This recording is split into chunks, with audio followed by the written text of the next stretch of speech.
So today is just like a very, very, very long day of appointments at MD, and they're all pre-op appointments for my surgery. Oh my lordy, I'm not even awake. I'm just tired. This pimple is aggravating my nerves. I don't even know if I want to double cleanse it at this point. I'm too lazy. No, we're just gonna toner. We're just gonna do the toner on it and then hope for the best at this point. Because with how much stuff I have in my pores, I can build a whole construction site. That is nasty. What about those people who get better? And these 5 simple steps, I healed my body. Girl, give me them 5 simple steps because I am tired of waking up at the booty crack of dawn and make it to the medical center to do some bull. You know what? Family friendly channel. I don't want to be here.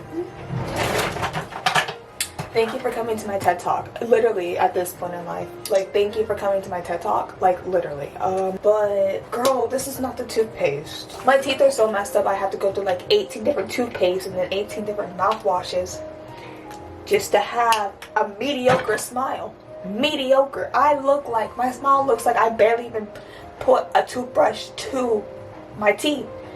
Look at these. It looks...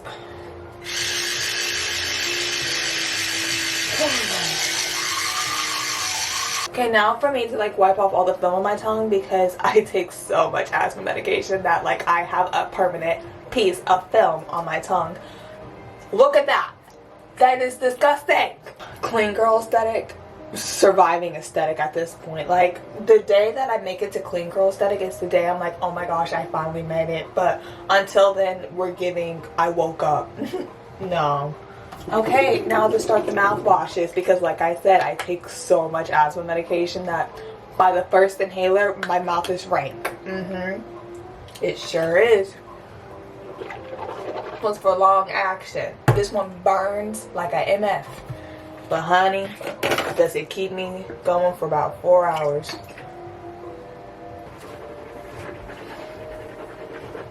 And an added bonus, it brings color back into your lips and it's a natural lip filler. I don't need it, of course, but you know, there are some people who like lips like mine. So I would say get it. What else do I need? Oh, sunscreen. Ride.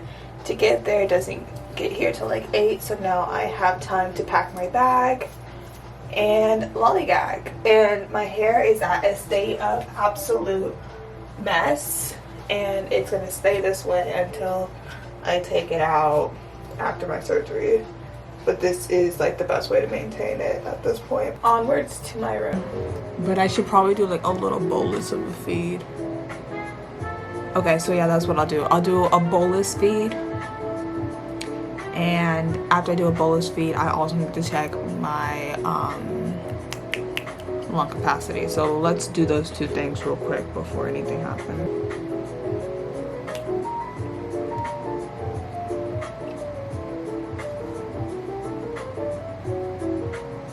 Okay, this is my Aluna app and this is the actual Aluna. Yeah, like you can focus on this. I really don't care. Like focus on this. I have to put it on the ground. Calibrate, calibrate, calibrate, calibrate. Calibrate, calibrate, calibrate. Okay, now it's calibrated. From Madison's iPhone 182.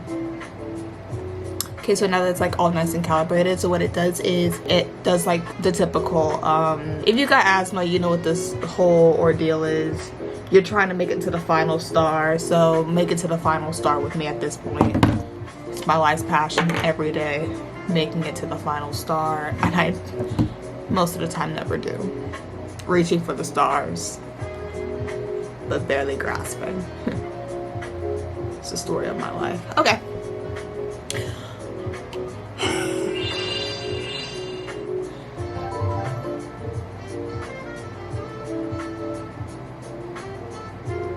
Hey!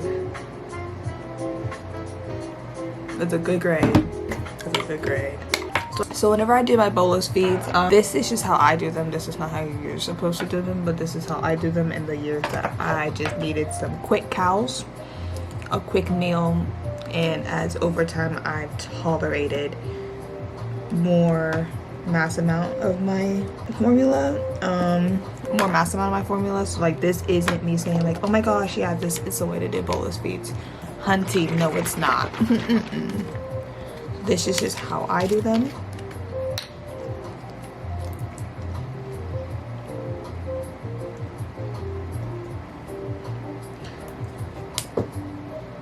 Literally just, this is just how I do them. Dead behind.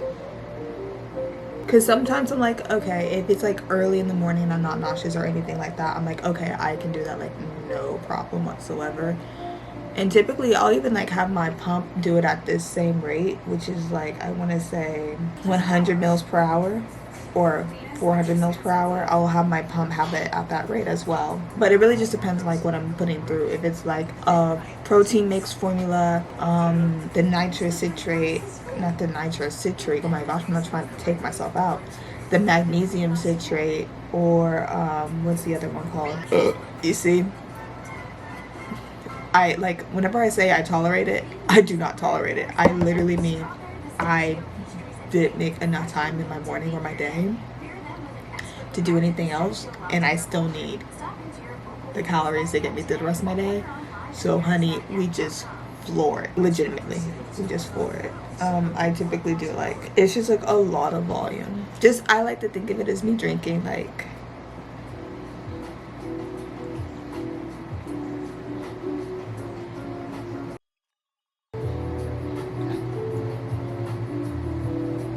finding out that instead of mysterious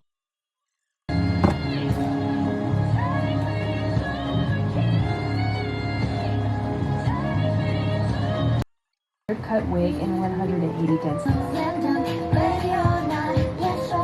And let's pack my bag for my travels today.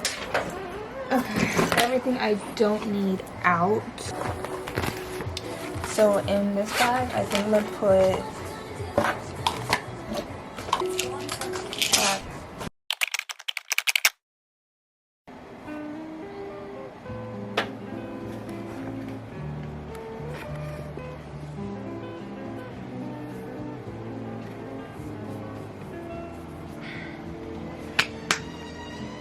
it's like 4 o'clock in the morning, but I have to go take my shower. Like my final shower before I head out for my surgery. This is so much fun. Oh my gosh, I feel like absolute crap. Oh, okay.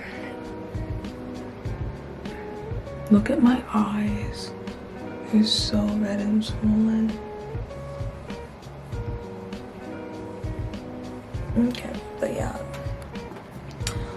This morning I will be having my bone tumor removed from my arm, and it's gonna be biopsied to make sure that there's nothing malignant about it. I don't even have my voice, so this probably will be like some type of voiceover. But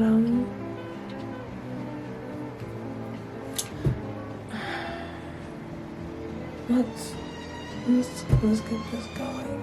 I'm actually getting so tired.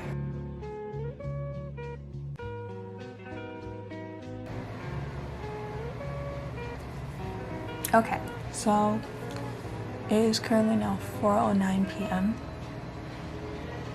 Let's take a step back. It's currently 4:09 a.m. I will most likely be heading on the road soon, and this is going to be the look. It's going to be pimple patches, my bonnet, a brown shirt, and this will be my vibe because at this point in time there's really nothing else. I do know I do need to find me like a pair of socks, but yeah, this. Let me find my paper. I take that back. The paper's in the bag that I literally just stuffed to the brim, and I'm not gonna be the person that's gonna open that back up, and it was enough to stuff it. But yeah, here's my little surgery vlog. It's gonna be really short. It's gonna be very simple, mostly because after I finish it I won't be able to edit it, and I'm trying to make it as simple as easy. It's probably just gonna be me here, the prep, probably me before I go to the OR, and me waking up and me coming home and going, oh my arm, you know, just the simple things. But the whole precaution and the whole reason for the procedure is because my arm has been really bothering me these past couple of years, and I had a previous surgery on it in 2018 to remove a osteochondroma on it, but it was an accessory one. It was a I forgot the branding term, but it stems off the actual bone branch of it, and it was pretty stationary, but the mass had grown back and it created created another sessile branch off of the already previous shaped down one, and due to it growing back in the same location and area, it was a post from malignant wrist. And since it was a post from malignant wrist, we had all the testing done. Everything from the testing turned out to be benign, but now we have to go in, cut it out because it is on a nerve, and then get it done, get it what's that word, biopsied, and make sure that everything's good and everything's ruled out. But if I don't return to normal and the pain does not rescend in the area, and my pain and my nerve pain problems don't get better, we have to look at future surgeries to remove the whole bone and probably replace it with the metal shaft. Because the way it is, I'll probably like put up like a little picture. Who am I kidding? Why would I put up a little picture? You're gonna be one armed. I mean, I'm ambidextrous. I've had this happen to me before, but Hunty, this vlog will come out in like 3 weeks. And it's literally July 8th. Watch this come out August 1st. Let's put a timer on it. Let's see whenever this actually comes out, because no one's gonna help me edit this. Who's gonna help me edit it? No one. So yeah, I'll like put a picture up there somewhere of what it looks like. But yeah, so let's just get this show on the road. I won't be taking my camera with me because A, that's weird. 2, I'm just not that person, and B, I'm lazy.